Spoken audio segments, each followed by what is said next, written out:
जय माता दी दोस्तों, स्वागत है आप सभी का एक बार फिर से। माँ भगवती की कृपा आप और आपके परिवार पर सदा सर्वदा बनी रहे। दोस्तों, अगर आप अपनी लाइफ में नया कुछ सीखना चाहते हैं तो चैनल को सब्सक्राइब जरूर करिएगा। दोस्तों, अगर आप अपने जीवन में गरीबी, दरिद्रता, भाग्य का साथ न मिलना या पर्याप्त धन न आने की वजह से परेशान चल रहे हैं, या आपको लगता है कि आपके ऊपर कोई बुरी आत्मा लगी हुई है, आपके ऊपर किसी ने जादू टोना करवा रखा है, आपके दुश्मन आपके प्रगति में बाधक बन रहे हैं, तो इन सब समस्याओं का एक ही इलाज, रामबाण इलाज, आज हम आपको इस वीडियो में बताएंगे। दोस्तों, नींबू के टोटके आज से नहीं बल्कि हजारों साल से इस्तेमाल हो रहे हैं। जो टोटके आज हम आपको बताने जा रहे हैं वो हैं नींबू के। नींबू का इस्तेमाल करके उससे आप हर समस्या का समाधान पा सकते हैं।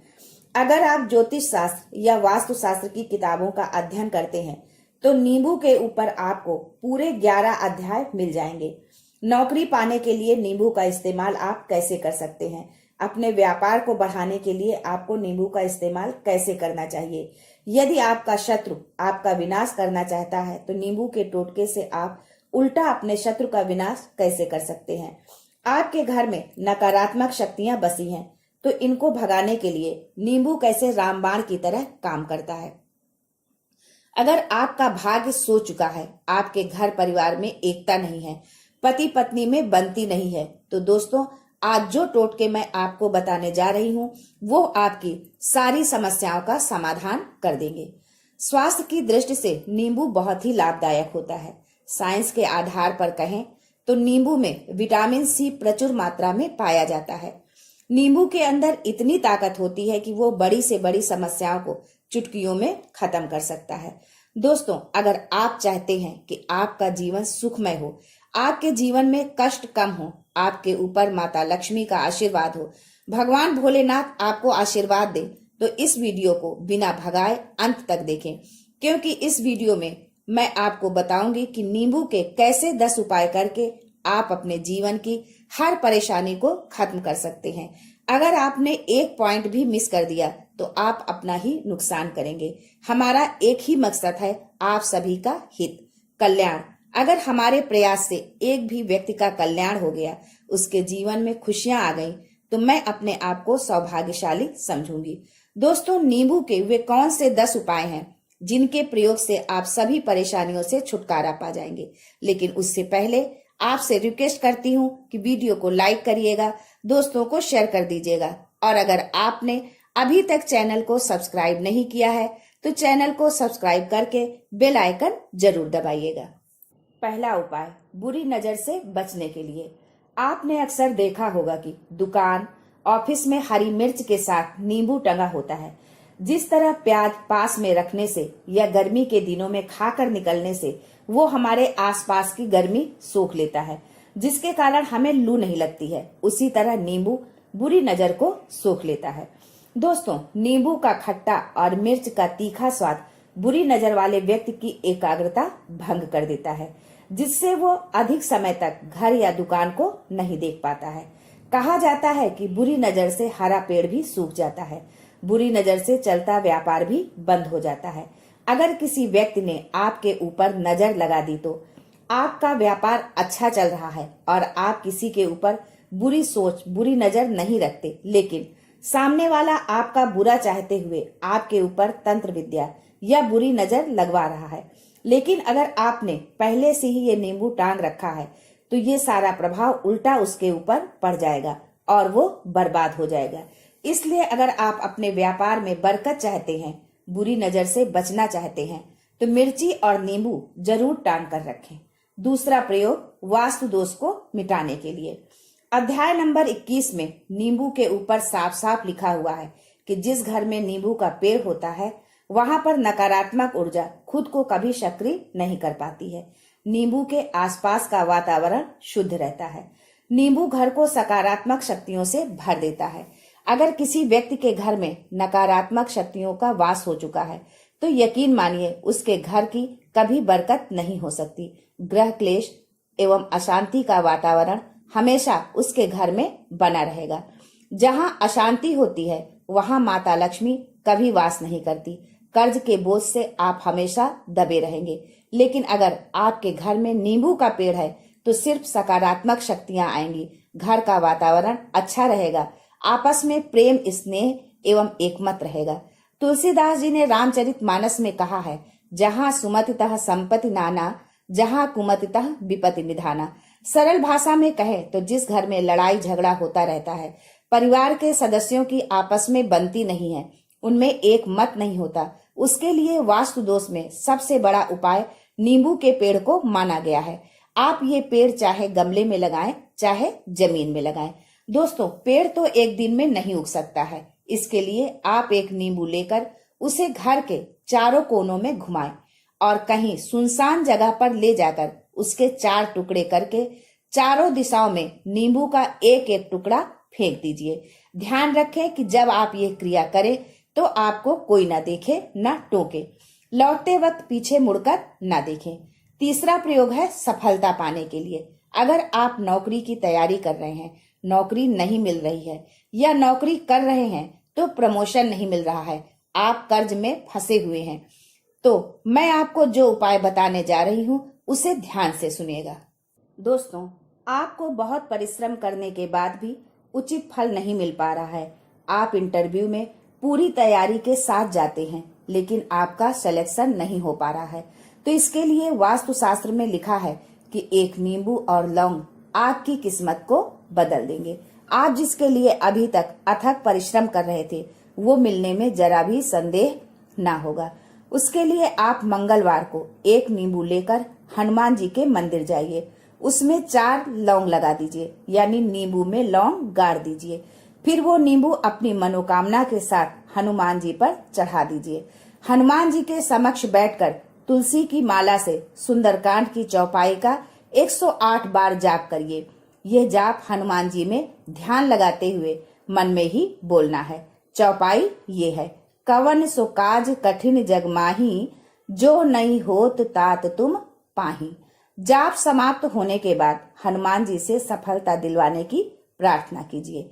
दोस्तों, अगर आप ये उपाय हनुमान जी के समक्ष कर लेते हैं तो आपकी सफलता निश्चित है। अगर आपका मंगल अच्छा नहीं चल रहा था तो वो अच्छा हो जाएगा। नवग्रह आपका साथ देने लगेंगे। दुर्भाग्य जो आपके पीछे पड़ा था वो सौभाग्य में बदल जाएगा। ये उपाय आप शनिवार और मंगलवार दोनों दिन कर सकते हैं। अब चौथा उपाय नजर के लिए। अगर आपके घर में कोई छोटा बच्चा है या कोई बुजुर्ग है या आप खुद हैं, नजर लग जाती है तो एक नींबू लेना है और उसे पीड़ित के ऊपर से 7 बार घुमाइए। फिर ऐसे चाकू को लेना है जिसका इस्तेमाल ना किया हो। फिर नींबू को काट के घर के बाहर या घर से कहीं दूर जमीन में गाड़ दीजिए। अगर आप सिर्फ इतना कर देंगे तो जो नजर आपको लगी होगी उसे नींबू अपने साथ उतार ले जाएगा।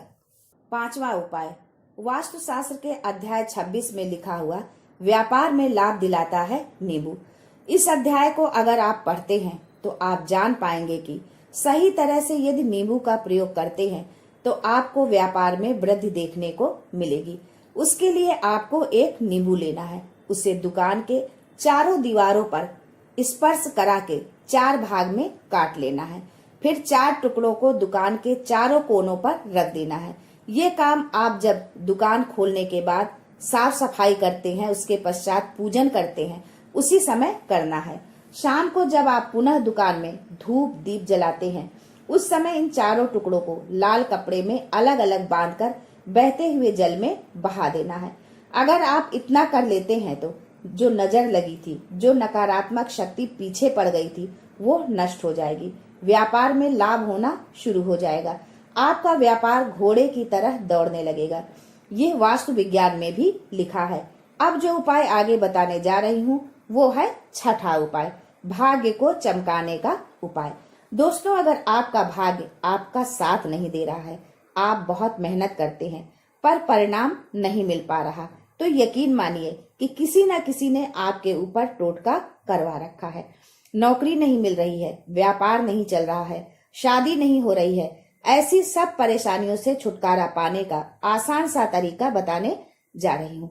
इसके लिए आपको एक नींबू लेकर गंगा जल में अच्छे से धो लेना है।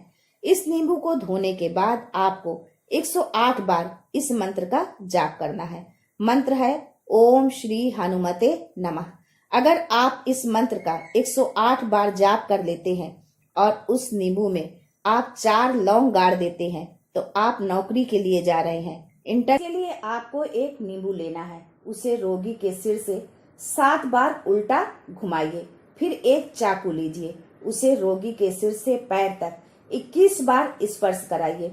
उसी चाकू से नींबू के 4 टुकड़े काट दीजिए। शाम के समय आप ये उपाय शनिवार और मंगलवार दोनों दिन कर सकते हैं। मान लीजिए 7 बजे आप ये प्रक्रिया करते हैं तो 9 बजे तक आप उन चारों टुकड़ों को किसी चौराहे पर जाकर 4 दिशाओं में अलग अलग फेंक देना है। अगर आप इतना कर लेते हैं तो अगर उस रोगी के ऊपर कोई बुरी आत्मा का वास होगा, मान लीजिए किसी ने तंत्र मंत्र करा रखा होगा आपके बच्चे के ऊपर, आपके ऊपर, तो नकारात्मक शक्तियां अपना साया हटा लेंगी और वो व्यक्ति ठीक हो जाएगा। अब 8वां उपाय आपको बताती हूँ, संतान प्राप्ति का उपाय। दोस्तों, मातृत्व का सुख हर महिला चाहती है। बिना माँ बने उसका अस्तित्व अधूरा माना जाता है। समाज में उसे तिरस्कृत निगाहों से देखा जाता है। ये पीड़ा का अनुभव वही कर सकता है जिसमें ये पीड़ा सही हो। यदि कोई ऐसी महिला जो निसंतान है और वो इस वीडियो को देख रही है, जो डॉक्टर, वैद्य, मंदिर, भगवान सबके सामने जाकर थक गई है, तो एक बार इस उपाय को अवश्य आजमाएं। उत्तरा फाल्गुनी नक्षत्र, जिसे बहुत शुभ माना गया है निसंतान लोगों के लिए, यदि आप इस दिन नींबू की जड़ लाकर उसे देशी गाय की दूध में मिलाकर पीती हैं तो आपको निश्चित ही गुणवान संतान की प्राप्ति होगी। लेकिन ये उपाय आप किसी विशेषज्ञ की सलाह लेकर ही करें, क्योंकि हर व्यक्ति की प्रकृति अलग अलग होती है, तासीर अलग होती है। 9वां है अकस्मात धन की प्राप्ति का उपाय। मान लीजिए आप शेयर मार्केट में काम करते हैं, आप जंगल में गाय चराने जाते हैं, खेतों में काम करते हैं। यदि आप ये प्रक्रिया कर लेते हैं तो निश्चित मानिए कि आपको कहीं न कहीं से अकस्मात धन अवश्य मिलेगा। इसके लिए आपको एक नींबू लेना है, उसको अपने ऊपर से 7 बार घुमाना है और उसे लाल कपड़े में बांधकर पीपल के पेड़ के नीचे गाड़ देना है। ये उपाय आपको 21 शनिवार या मंगलवार को करना है। एक ही पीपल के पेड़ के नीचे नहीं गाड़ना, अलग अलग पीपल के पेड़ के नीचे गाड़ना है। ऐसा नहीं कि एक ही पेड़ के नीचे गाड़ दे। 21 शनिवार या मंगलवार आपको नींबू गाड़ना है। यदि आप शनिवार को करें तो 21 शनिवार करें, मंगलवार को करें तो 21 मंगलवार करें। यदि आप इतना कर देते हैं तो भाग्य आपका साथ देता है, तो निश्चित ही आप यकीन मानिए कि कहीं ना कहीं से आपको धन लाभ अवश्य होगा। तो अब 10वां उपाय, मृत्यु को चकमा देने का। दोस्तों, अगर आप सफर पर जा रहे हैं तो जिस भी वाहन से आप जा रहे हो, चाहे वो बाइक हो, कार हो, कुछ भी हो, घर से निकलते समय एक नींबू लीजिए, उसे अपने वाहन के सामने ऐसा रखें कि नींबू के ऊपर से गाड़ी गुजारते हुए निकल जाइए। ऐसा गुजारिए कि नींबू पूरी तरह से फट जाए। मान लीजिए उस दिन आपके साथ कोई एक्सीडेंट लिखा होगा, कोई अनहोनी लिखी होगी, तो वो टल जाएगी। दोस्तों, ये सारी बातें आपको वास्तु शास्त्र में मिलेंगी और कहीं नहीं मिलेगी। ये सब छानबीन के आपके लिए लाए हैं, जिससे आपका कल्याण हो सके। अगर एक भी व्यक्ति का कल्याण होता है तो मैं समझूंगी कि ये मेरा सौभाग्य है। किसी न किसी तरह तो मैं किसी के काम आ सकी। उसके बदले में मैं आप सबसे इतनी अपेक्षा तो कर ही सकती हूँ कि कमेंट में अपने इष्ट को जरूर याद करें। आज के लिए बस इतना ही। दोस्तों, मिलते हैं अगले वीडियो में। तब तक के लिए हर हर महादेव।